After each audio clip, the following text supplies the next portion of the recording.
Le hago una enorme bienvenida a esta serie de videos sobre regresión logística. Prepárese un café y ya nos vemos en la pizarra para comenzar con el aprendizaje. Vamos a comenzar con esta maravillosa sesión sobre la regresión logística. A modo muy de alto nivel, ¿qué es? Es una herramienta, un modelo, que nos va a ayudar a predecir si algo va a suceder o no. Así de sencillo, basándonos en ciertas características que van a partir de nuestros datos, ¿cierto? De las variables de nuestros datos. Podemos tener respuestas como aprobado o no aprobado, un crédito, un lanzamiento de disco, se me ocurrió porque fueron hace poco los Olímpicos, puede ser culpable o no culpable, este puede ser un tema polémico, pero eso no es culpable de un caso que estamos poniendo. Básicamente la idea es tener una respuesta binaria del enigma.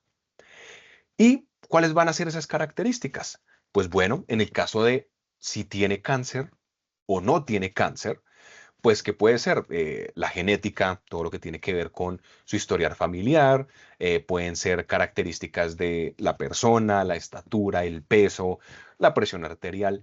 Entonces, ¿cómo nos damos cuenta? Son todas esas características que generan el contexto para esa variable de respuesta. ¿Qué es uno de los puntos más importantes que tenemos que tener claro? La inteligencia artificial tiene sus ramas, recordemos. Y una de sus ramas es el Machine Learning, el aprendizaje de máquina. Y de ese aprendizaje de máquina tenemos los modelos supervisados, los no supervisados, que en este caso el Machine Learning, la regresión logística, es un modelo supervisado. ¿Qué significa esto? Que nosotros le vamos a dar las etiquetas que necesitamos que responda. No es a la deriva que el modelo va a tener que predecir algo, sino que nosotros ya le estuvimos diciendo anteriormente, estas características, este conjunto de características da como resultado uno o aprobado o culpable. Y este conjunto de características siguientes da como resultado no aprobado o no culpable. Y lo que va a hacer el modelo es con esas etiquetas que nosotros le dimos, va a poder predecir los siguientes casos que vayan llegando. Esto que acabo de mencionar va a ser mucho más sencillo entenderlo en la parte matemática y sobre todo cuando estemos viendo la parte 3 donde estamos programando los diferentes lenguajes. Y el segundo punto importante que tenemos que tener en cuenta cuando trabajemos la regresión logística es que nos va a dar la respuesta en clave de probabilidades. La probabilidad de que un evento dé o no dé. Esa franja que ustedes ven del 0,5% implica que cuando la probabilidad final es 0,51, se asume normalmente que va a ser un 1 o un sí. Ese umbral de quiebre también puede ir mediado por el negocio, ¿sí? Puede que para algunos negocios o un caso particular, ese quiebre debe ser en 0,6. Entonces, todo lo que va por debajo de 0,6 es 0, todo lo que va por encima de 0,6 es 1.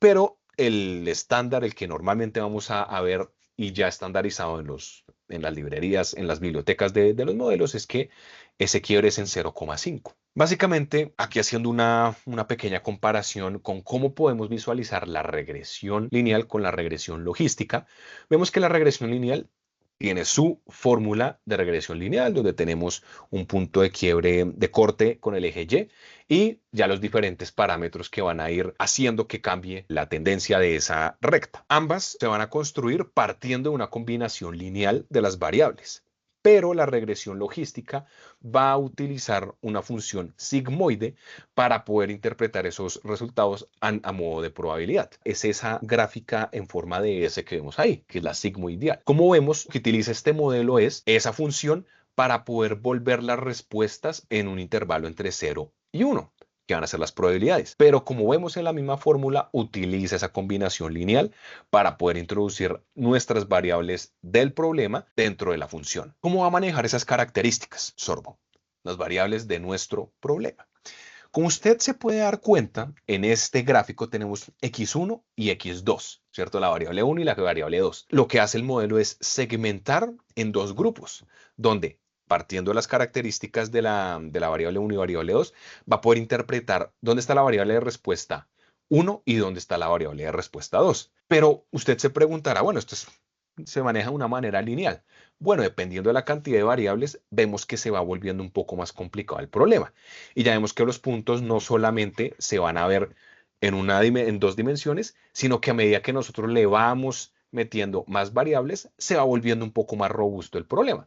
Por eso no lo hacemos manualmente, se explica manualmente, pero por esto lo llevamos a una biblioteca de algún lenguaje de programación para que el lenguaje resuelva esto por nosotros. Vamos a hacer un ejemplo muy sencillo, que es lo que vamos a llevar a la sesión de explicación matemática. Imagínese usted que estamos intentando resolver un enigma donde una persona es aprobada para entrar a un grupo, al grupo de personas más chéveres de la ciudad. Y esa es la variable de respuesta.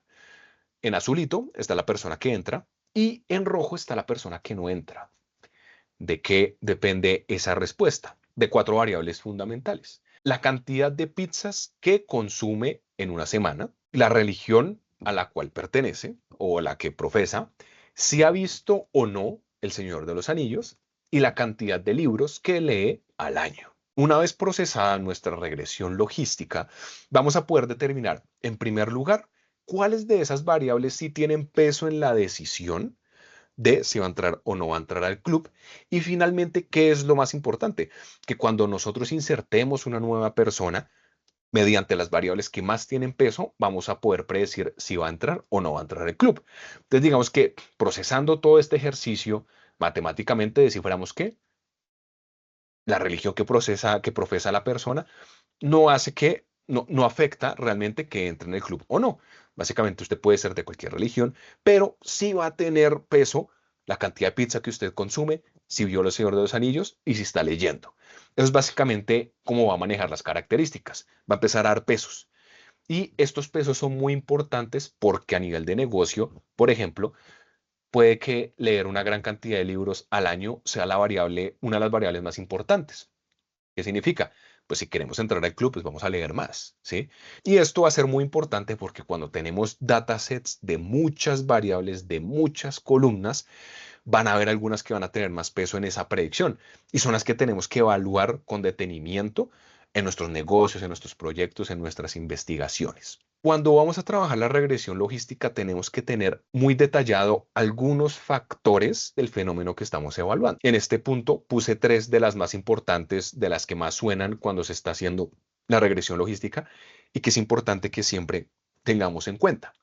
Primero, la regresión logística va a asumir una relación lineal entre las variables predictoras y el logaritmo de las probabilidades. Esto puede que no sea realista en muchos casos. Es por este motivo que cuando hacemos trabajos de inteligencia artificial, de machine learning, utilizamos muchos modelos para después evaluar con las métricas de desempeño cuál es el mejor modelo, cuál se está ajustando más. Puede que, dependiendo de la naturaleza de nuestro dataset, sí se puede asumir una relación lineal de las variables y resulta que las medidas de desempeño nos dicen que el mejor modelo es el logístico, como puede que nos diga que no. Entonces es importante tener eso siempre claro. Finalmente, se limita a predecir una variable dependiente de dos categorías. Y muchas veces necesitamos clasificar bajo, medio, alto, frío, templado, caliente, muchas más categorías.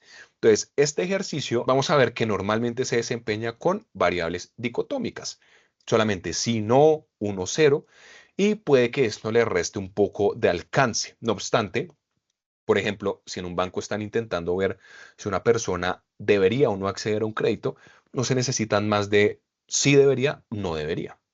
Entonces vamos a ver que dependiendo de nuestro caso, puede que este modelo se ajuste muy bien y de muy buenos resultados.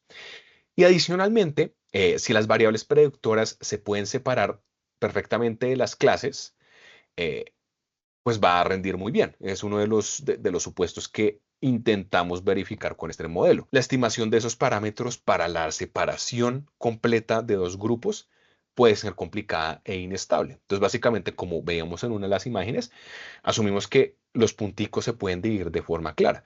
No siempre se va a poder. Y nuevamente entra, esto lo repito en cada una de las sesiones, los indicadores de desempeño y también cómo se esté comportando ese resultado con nuestro negocio. Pero de una manera inicial, estos son los puntos que vamos a tener que tener en la lupa cuando estemos trabajando este modelo. Con esta data que usted acaba de ver, ya vamos a pasar a evaluar matemáticamente, a entender matemáticamente cómo está funcionando este modelo, cómo hace el procesamiento de la sigmoidal, cómo incluye las variables, para ya después en una tercera sesión ver cómo lo vamos a programar y cómo vamos a entender cada uno de esos resultados para aplicarlo a nuestro negocio o nuestros enigmas particulares. Entonces, lo que le sugiero es tome un sorbo, vaya al baño y nos vemos en la sesión matemática.